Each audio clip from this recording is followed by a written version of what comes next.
شوفوا يا شباب القانون. the lead أو lag angle, the lead angle or lag angle must be smaller than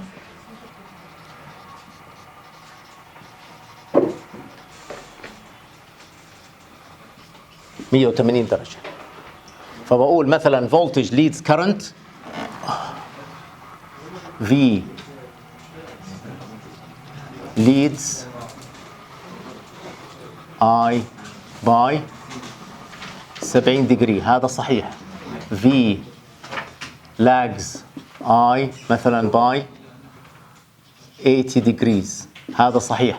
ما بيصير أقول V leads I by 300 درجة. هاي غلط. إيش لازم أقول؟ بدل ما أقول V leads I by 300 درجة إيش لازم أقول؟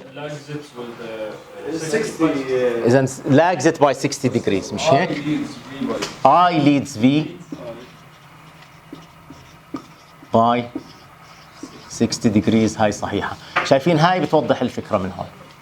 ما بصير استعمل زاوية أكبر من 180 درجة، لازم الزاوية تكون أقل من 180 درجة. فما بصير أقول V leads I by 300 degrees، I leads V by 60 degrees اللي هي مكملة اللي هي من 360 درجة.